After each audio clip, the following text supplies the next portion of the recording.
આજરોજ ઝરી બુજુર્ગ ગ્રામ પંચાયતના ગ્રામજનો બધા અમે સાથે મળીને તાલુકા વિકાસ અધિકારી સાહેબને અમારા ગ્રામ પંચાયતની ગ્રામસભા ખાસ યોજાય એ માટે અરજી આપવા માટે ગ્રામજનો બધા સાથે મળીને અહીંયા અરજી આપવા માટે આવ્યા છે અને ટીડીઓ સાહેબે અમને અમારી અરજી સ્વીકારી છે એ બદલ ટીડીઓ સાહેબનો ખૂબ ખૂબ આભાર.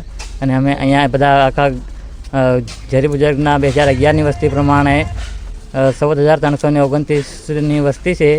હાલમાં 20,000ની ઉપર વસ્તી થઈ રહી છે.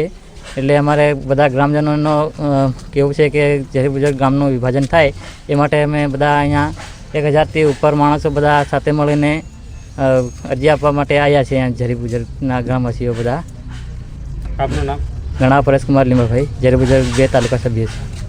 આજરોજ ઝરી બુજુર્ગ ગામના 1,000થી વધારે લોકો એકઠા થઈ તમામ ગ્રામજનોએ એકઠા થઈ નિર્ણય કર્યો કે હાલ જે ઝરી બુજુર્ગ ગામની જે વસ્તી અને વિસ્તાર છે બહુ મોટો અને વિશાળ છે, જેથી વિકાસના કામોમાં પણ અસર છે અને પાયાની સુવિધા પણ આજ દિન સુધી થઈ નથી. તેથી 1,000થી વધુ ગ્રામજનો લોકો ભેગા મળીને આજરોજ તાલુકા વિકાસ અધિકારી સાહેબશ્રીને આવેદન આપવામાં આવ્યું કે તાત્કાલિક ધોરણે ખાસ ગ્રામસભા યોજાય અને ગ્રામસભા યોજીને અમારા ગામનું વિભાજન કરી આપવામાં આવે તે બાબતની રજૂઆત હતી. અને હાલ જે ત્યાં ગ્રામ પંચાયત છે ત્યાં આગળ જગ્યા પૂરતી નથી અને ત્યાં નાના ઓરડા હોવાથી સ્થળ બદલવા માટેની પણ રજૂઆત કરી છે. તેથી ટીડીઓ સાહેબને અમે જણાવ્યું છે કે સ્થળ પણ બદલી આપે અને તાલુકા કક્ષાએ એક અધિકારી મોકલી આપે અને પોલીસ બંદોબસ્ત સાથે અમોને ખાસ ગ્રામસભા 4 દિવસની અંદર ભરી આપે અને અમારા ગામ છૂટા કરી આપે એ બાબતની અરજી અમે આપીશ. આપનું નામ? મારું નામ પંકજભાઈ ચેતનભાઈ ભાભોર. દાહોદ જિલ્લા પંચાયતમાં ICDS વિભાગની સમીક્ષા બેઠક યોજાઈ. તારીખ 25/8/2026 મંગળવારના રોજ બપોર 3 કલાક સુધીમાં મળતી વિગતો મુજબ દાહોદ જિલ્લા પંચાયત ખાતે ચેરમેન ડૉક્ટર રોશનીબેન પટેલના અધ્યક્ષસ્થે અને ICDS વિભાગની સમીક્ષા બેઠક યોજાઈ હતી. બેઠક દરમિયાન ICDS વિભાગ દ્વારા બાળ વિકાસ, પોષણ અને મહિલા કલ્યાણ ક્ષેત્રે કરવામાં આવેલી વિવિધ કામગીરીની ઝીણવટભરી સમીક્ષા કરવામાં આવી હતી.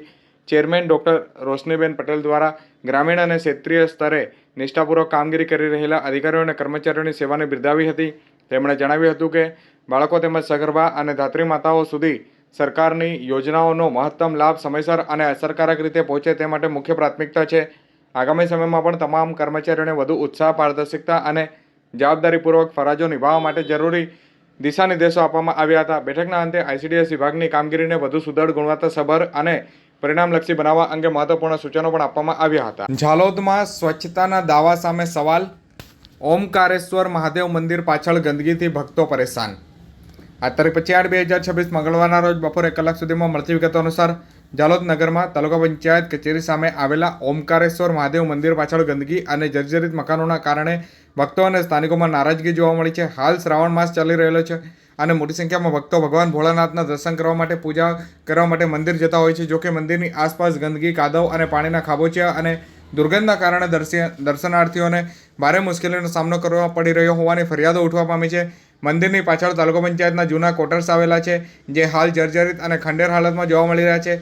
મકાનોમાં બારી બારણા પણ રહ્યા નથી અને અનેક જગ્યાએ મકાનો તૂટી પણ ગયા હોવાની સમગ્ર વિસ્તારમાં ભંગાર જેવો માહોલ સર્જાયો હતો. ચોમાસાના કારણે અહીં ચીકણી માટી, પાણીના ખાબોચિયા અને ગંદકીનું પ્રમાણ પણ વધી રહ્યું છે.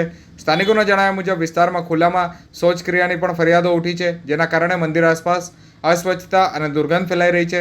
જર્જરિત ક્વાર્ટર્સનો અસામાજિક તત્વો દ્વારા દુરુપયોગ થતો હોવાનું સ્થાનિક સ્તરે ચર્ચા થઈ રહી છે, જેના કારણે સ્વચ્છતા ઉપરાંત સુરક્ષા પર પણ પ્રશ્નો ઉઠી રહ્યા છે. એક તરફ સ્વચ્છ ભારત અને સ્વચ્છ ગુજરાત અંતર્ગત સ્વચ્છતા અભિયાન ચલાવવામાં આવી રહ્યા છે, ત્યારે તાલુકા પંચાયત કચેરીની સામે જ આવેલા પવિત્ર મંદિરની આસપાસની સ્થિતિને લઈને તંત્રની કામગીરી સામે સવાલો ઉઠી રહ્યા છે. નગરજનોની માંગ છે કે મંદિર પાછળ અને આસપાસની ગંદકીનો તાત્કાલિક સફાયો કરવામાં આવે. વર્ષોથી જર્જરિત હાલતમાં પડેલા જૂના ક્વાર્ટર્સ અંગે પણ યોગ્ય કાર્યવાહી કરી અને સમગ્ર વિસ્તારને સ્વચ્છ અને સુરક્ષિત બનાવવામાં આવે. સાથે જ ખુલ્લામાં શૌચક્રિયા અટકાવવા માટે કડક પગલાં લેવામાં આવે અથવા કાયમી વ્યવસ્થા ન થાય ત્યાં સુધી કામચલાઉ શૌચાલયની સુવિધા ઊભી કરવામાં આવે તેવી માંગ કરવામાં આવી છે. નગરજનોનું કહેવું છે કે ઓમકારેશ્વર મહાદેવ મંદિર આસ્થાનું મહત્વનું કેન્દ્ર છે અને ખાસ કરીને શ્રાવણ માસમાં મોટી સંખ્યામાં ભક્તો અહીં આવે છે, ત્યારે ભક્તોને ગંદકી, કાદવ અને દુર્ગંધ વચ્ચેથી પસાર થવું પડે તે માટે કહી શકાય કે તંત્ર સામે સવાલો ઊભા થઈ રહ્યા છે. ત્યારે તાત્કાલિક યોગ્ય નિરીક્ષણ કરી યોગ્ય કાર્યવાહી કરવામાં આવે તેવી ભક્તોની માંગ ઉઠવા પામી છે. દાહોદ જિલ્લાના ફતેપુરામાં રક્ષાબંધન અને ઈદે મિલાદને લઈને શાંતિ સમિતિની બેઠક યોજાઈ.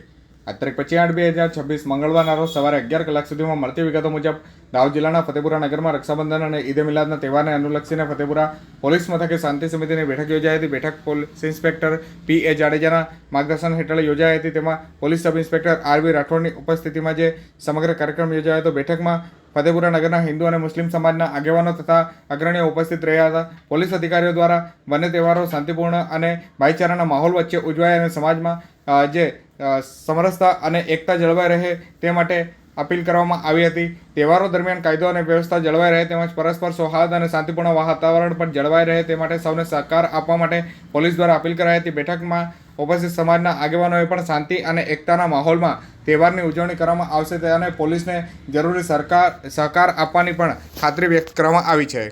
ઝાલોદ સરકારી હોસ્પિટલ ખાતે મુખ્ય જિલ્લા આરોગ્ય અધિકારી દ્વારા આકસ્મિક મુલાકાત કરાઈ. આ તારીખ 25/8/2026 મંગળવારના રોજ બપોરે 3:30 સુધીમાં મળતી વિગતો અનુસાર દાહોદ જિલ્લાના ઝાલોદ તાલુકામાં આવેલી સબ ડિસ્ટ્રિક્ટ હોસ્પિટલ ખાતે મુખ્ય જિલ્લા આરોગ્ય અધિકારી ડોક્ટર ઉદય દિલાવત દ્વારા આકસ્મિક મુલાકાત લેવામાં આવી હતી. મુલાકાત દરમિયાન મુખ્ય જિલ્લા આરોગ્ય અધિકારી દ્વારા હોસ્પિટલના વિવિધ વિભાગોની સમીક્ષા કરવામાં આવી હતી તેમજ જરૂરી માહિતી પણ મેળવવામાં આવી હતી. ખાસ કરીને CMTC વિભાગની મુલાકાત લઈ અને તેમની કામગીરી, ઉપલબ્ધ સુવિધાઓ અને દર્દીઓને આપવામાં આવતી આરોગ્ય સેવા અંગે વિગતવાર સમીક્ષા કરવામાં આવી હતી. આ ઉપરાંત હોસ્પિટલમાં દર્દીઓને સમયસર અને ગુણવત્તાસભર આરોગ્ય સેવા મળી રહે તે માટે તબીબી અધિકારીઓ સાથે અને સ્ટાફ સાથે ચર્ચા કરી જરૂરી માર્ગદર્શન અને સૂચનો આપવામાં આવ્યા હતા. મુખ્ય જિલ્લા આરોગ્ય અધિકારીએ હોસ્પિટલ પરિસરમાં સ્વચ્છતા, સુદૃઢ વ્યવસ્થા, દર્દીલક્ષી અભિગમ તેમજ આરોગ્ય સેવાઓની ગુણવત્તા જળવાઈ રહે તે માટે વિશેષ ભાર મૂકવામાં આવ્યો હતો. સરકારની આરોગ્યલક્ષી સેવાઓનો લાભ જરૂરિયાતમંદ દર્દીઓ સુધી અસરકારક રીતે પહોંચે તે માટે સતત તકેદારી રાખવા પણ ખાસ સૂચનો કરવામાં આવ્યા હતા. આકસ્મિક મુલાકાતનો હેતુ હોસ્પિટલની કામગીરીનું સ્થળ પર જઈ અને નિરીક્ષણ કરી આરોગ્ય સેવામાં વધુ ગુણવત્તા અને કાર્યક્ષમતા સુનિશ્ચિત કરવાનો રહ્યો હતો. દાહોદ DDOના અધ્યક્ષતામાં દાહોદમાં 15મા અને 16મા નાણાં પંચના આયોજન અંગે બેઠક યોજાઈ. આ તારીખ 25/8/2026 મંગળવારના રોજ બપોરે 12:45 સુધીમાં મળતી વિગતો અનુસાર દાહોદ જિલ્લા વિકાસ અધિકારી દ્વારા આજે તાલુકા વિકાસ અધિકારી તથા અધિક મદદનીશ ઇજનેરો સાથે બેઠક યોજવામાં આવી હતી. બેઠક દરમિયાન 15મા નાણાં પંચ હેઠળ મંજૂર થયેલા વિવિધ વિકાસ કાર્યોને સત્વરે પૂર્ણ કરવા અંગે વિગતવાર ચર્ચા કરવામાં આવી હતી. આ ઉપરાંત 16મા નાણાં પંચ અંતર્ગત આગામી સમયમાં હાથ ધરનારા વિકાસ કામોના આયોજન અંગે પણ અધિકારીઓ સાથે ચર્ચા પરામર્શ કરવામાં આવી હતી. જિલ્લાના વિવિધ વિસ્તારોમાં મંજૂર થયેલા કામો સમયસર પૂર્ણ થાય અને વિકાસલક્ષી કામગીરીનો વધુ વેગ મળે તે માટે જરૂરી માર્ગદર્શન અને સૂચનો આપવામાં આવ્યા હતા. ઝાલોદમાં સોમનાથ મહાદેવ મંદિર મુકામે આયુર્વેદિક નિદાન અને ચિકિત્સા કેમ્પનું આયોજન કરાયું. આ તારીખ 25/8/2026 મંગળવારના રોજ બપોરે 12 કલાક સુધીમાં મળતી વિગતો અનુસાર ઝાલોદના શ્રી સોમનાથ મહાદેવ મંદિર ખાતે આયુર્વેદિક નિદાન અને ચિકિત્સા કેમ્પ યોજાયો હતો. નિયામક આયુષ ગાંધીનગરની કચેરી તથા જિલ્લા આરોગ્ય અધિકારી ડૉક્ટર સુધીર જોશીના માર્ગદર્શન હેઠળ યોજાયેલા આ કેમ્પમાં મોટી સંખ્યામાં લોકો ઉપસ્થિત રહ્યા હતા. કેમ્પ દરમિયાન કુલ 75 લાભાર્થીઓની આરોગ્ય તપાસ કરવામાં આવી હતી. તપાસ બાદ જરૂરિયાત મુજબ આયુર્વેદિક દવાઓ, સરકાર અને સારવાર, આરોગ્યલક્ષી માર્ગદર્શન પણ આપવામાં આવ્યું હતું. આ ઉપરાંત ઉપસ્થિત લોકોને ઋતુસંધિ અને વર્ષા ઋતુચર્યા અંગે પણ વિશેષ માહિતી આપવામાં આવી હતી. વર્ષા ઋતુ દરમિયાન સ્વાસ્થ્ય જાળવવા માટે યોગ્ય આહાર વિહાર, દૈનિક જીવનશૈલી તેમજ આયુર્વેદિક ઉપચાર પદ્ધતિ અંગે પણ માર્ગદર્શન આપવામાં આવ્યું હતું. કેમ્પમાં લોકોને જિલ્લામાં ઉપલબ્ધ વિવિધ આયુષ સેવાઓના માહિતગાર કરવામાં આવ્યા હતા અને તેના લાભ લેવા માટે પ્રેરિત કરાયા હતા. આરોગ્ય જાગૃતિના ભાગરૂપે 100 લાભાર્થીઓને અમૃત પેય ઉકાળાનું પણ વિતરણ કરવામાં આવ્યું હતું.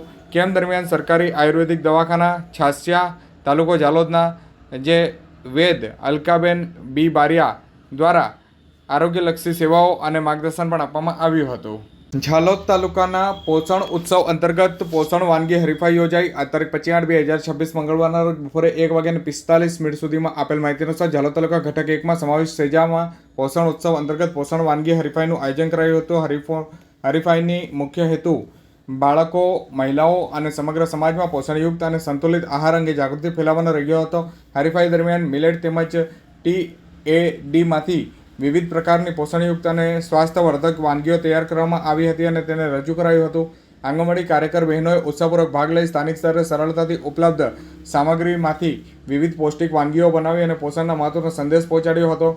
કાર્યક્રમમાં ઝાલોદ ઘટક 1ના ઇન્ચાર્જ CDPO જાગૃતિબેન બારિયા, મુખ્ય સેવિકાઓ BNM, ANM તેમજ PSC અને જે વિવિધ આંગણવાડી કેન્દ્રોની જે કાર્યકર્તા બહેનો ઉપસ્થિત રહ્યા હતા. આ પ્રસંગે પોષણયુક્ત આહાર, મિલેટના ઉપયોગ અને રોજિંદા આહારમાં પૌષ્ટિક વાનગીઓનો સમાવેશ કરવાના મહત્વ અંગે જાગૃતિ ફેલાવવામાં આવી હતી. પોષણ ઉત્સવ અંતર્ગત યોજાયેલી આ હરીફાઈથી આંગણવાડી કાર્યકર બહેનોમાં સર્જનાત્મક સાથે પોષણ અંગેની સમજણને વધુ પ્રોત્સાહન મળ્યું હતું. દાહોદ જિલ્લાના ગરબાડા એકલવ્ય મોડલ રેઝિડેન્શિયલ સ્કૂલમાં વિશ્વ ગુજરાતી દિવસની ઉજવણી કરાઈ. આ તારીખ 25/8/2026 મંગળવારના રોજ બપોર 12 કલાક સુધીમાં મળતી વિગતો અનુસાર ગરબાડા ખાતે આવેલા એકલવ્ય મોડલ રેઝિડેન્શિયલ સ્કૂલ દ્વારા વિશ્વ ગુજરાતી દિવસ નિમિત્તે વિશેષ કાર્યક્રમનું આયોજન કરવામાં આવ્યું હતું. કાર્યક્રમ દરમિયાન વિદ્યાર્થીઓ અને શિક્ષકોએ ગુજરાતી ભાષાના મહત્વ તેમજ આપણા જીવનમાં ગુજરાતી ભાષાના યોગદાનને યાદ કરવામાં આવ્યા હતા. આ પ્રસંગે વિદ્યાર્થીઓ અને શિક્ષકોએ ગુજરાતી ભાષા પ્રત્યેનો પ્રેમ અને ઉત્સાહ વ્યક્ત કર્યો હતો. કાર્યક્રમના માધ્યમથી ગુજરાતી ભાષાના સંવર્ધન અને તેના મહત્વ અંગે જાગૃતિ ફેલાવવાનો પ્રયાસ હાથ ધરવામાં આવ્યો હતો. દાહોદ જિલ્લાના લીમખેડા મામલતદાર કચેરી ખાતે તાલુકા સ્વાગત કાર્યક્રમનું આયોજન કરાયું.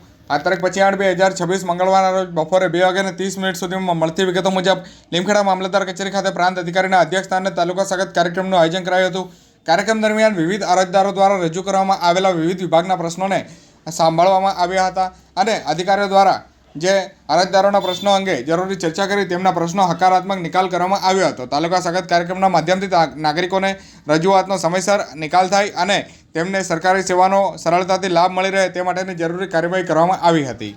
દાહોદ જિલ્લાના દેવગઢ બારિયા તાલુકાના અબલોડ અને જૂના બારિયા ગામમાં સ્વચ્છ ભારત મિશન અંતર્ગત કામગીરીની મુલાકાત કરાઈ.